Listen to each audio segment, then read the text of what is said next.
Okay, this is going to be lesson 2 for unit 3 for algebra 1. We're going to start with these questions. It says, what are the y values of the function if f of x equals 12 minus 4x when the x values are those? Okay, so this actually gets back to something we did in unit 1. Okay, all right, which was basically evaluating. Okay, so what I want to do, okay, if you're using Desmos, all right, I'm going to go to the function, so f, okay, parentheses, x, close the parentheses, equals, I put my 12 minus 4x in there, okay? All right, now, in the next line, this is where I'm going to do f, parentheses, okay? And I'm going to start to put my values in there, okay? I'm going to start to put my values in there. So my values here, now that I've got that function, so the first thing I'm going to do is I'm going to put in what negative 7 is.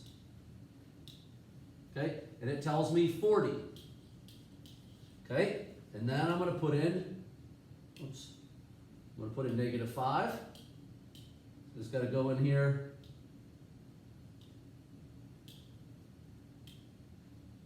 And put in negative 5. And it tells me 32. And then I put in 2.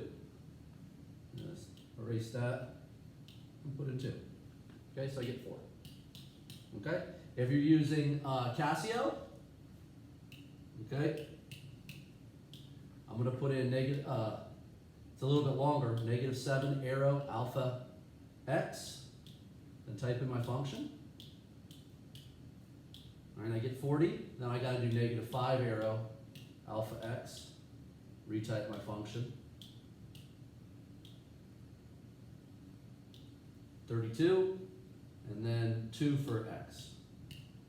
Okay, so the Desmos actually is a little bit easier than the Casio, okay? So what I'd like you to do is pause your video, okay? Pause your video, and I would like you guys to be able to do this one on your own.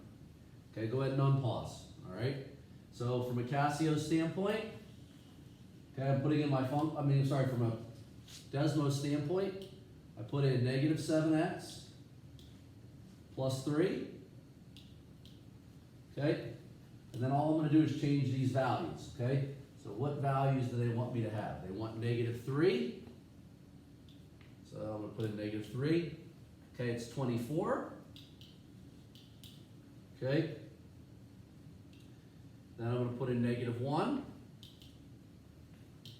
It's 10. And then I'm going to put in 9. That's negative 60. Okay?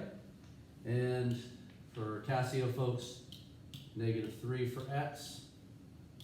Type in your function. Get 24. Negative 1 for x. Type in your function. Get 10, and then 9 for x.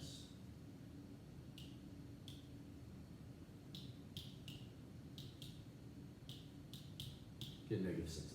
Okay? Now, here's how we're going to apply that. Okay? Given the function, find the y values of the table. Now, f of x is just a fancy symbol for y. Okay? So I'm going to use my Desmos. Okay? I'm going to use my Desmos here. Nice if it stayed on. Great. Okay? And so what I'm going to do is I'm going to put in my function. Okay?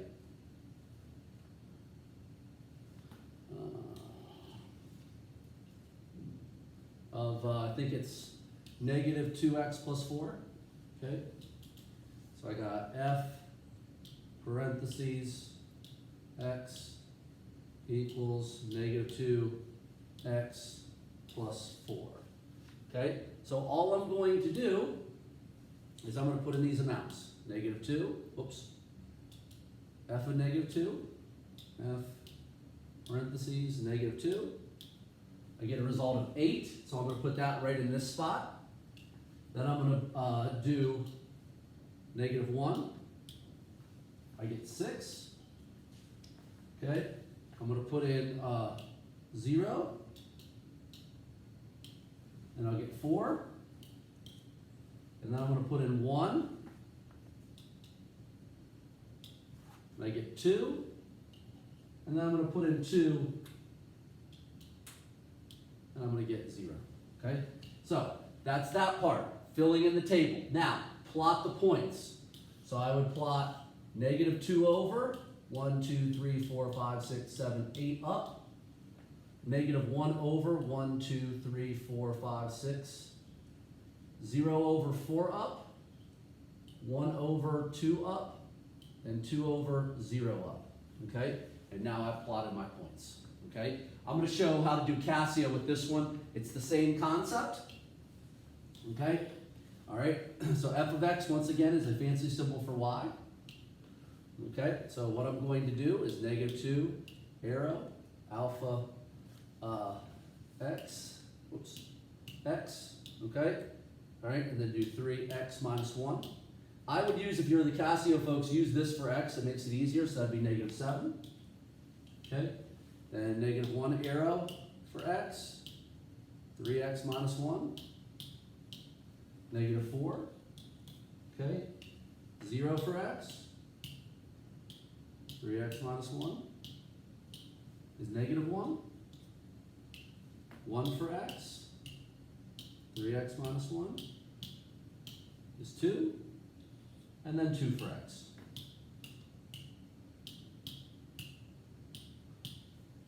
Is 5, okay? So I fill out the table, and now I'm going to go ahead and plot the points. Okay, negative 2 over, 1, 2, 3, 4, 5, 6, 7 down. Negative 1 over, negative 1, 2, 3, 4. 0 over, negative 1 down, 1 over, 2 up, and 2 over, 5 up. And those are my points, okay? All right, so what I'd like you to do is go ahead and pause the video, okay, and go ahead and work on this problem. Okay, go ahead and unpause. All right, I'm going to show this with, in the interest of time in the video, all right, I'm going to show this with Desmos. Okay, so my function is negative 3x plus 2. All right, so negative 3x plus 2. I have this little f function here, okay? And all I'm going to do is I'm going to substitute those values, okay? I got negative 2, which would be 8. Negative 1, which would be 5. So 8 and 5, okay? And I would do 0, which will be 2, 1, which would be negative 1, and it's got to be one more value of 2, and I get negative 4, okay? And then I go ahead and plot those, okay? Negative 2 over, 1, 2, 3, 4, 5, 6, 7, 8 up, okay? This is not the same one. All right, negative 1 over, 1, 2, 3, 4, 5 up. 0 over, 2 up, 1 over, negative 1 down, 2 over, negative 4 down, okay? All right, moving on to the next thing, these graphs here, okay? All right, what is the dependent variable? Now here's what you have to understand. This is the x-axis, and it is considered the independent variable. This is the y-axis. This is the dependent variable. So my dependent variable here, in this case, would be money, okay? My independent variable in this case would be hours. What does the B coordinate represent? 2 hours, okay, because that's what it says. These are hours, and this is money for $20, okay? So go ahead and do this one on your own, okay? The independent variable here would be this is my x, and that's the independent.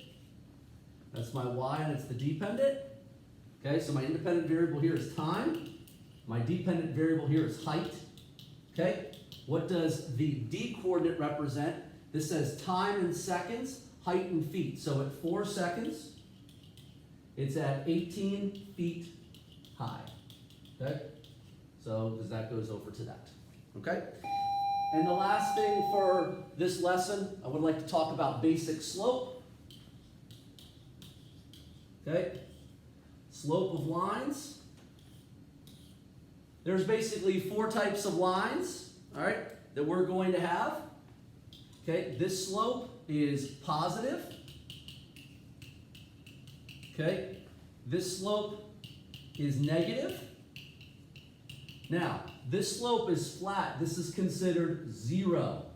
Okay, this is a zero slope. All right, this slope right here is called undefined. Now, here's how you can keep this straight. If you drew a person, okay, which person has no chance of standing on the line unless he's some kind of superhero or has something on his feet? This one. That's undefined or impossible, okay? All right, he's just flat, that's just zero, okay? And what we'll do next class is we'll work on the different concepts of finding slope first through 2 points.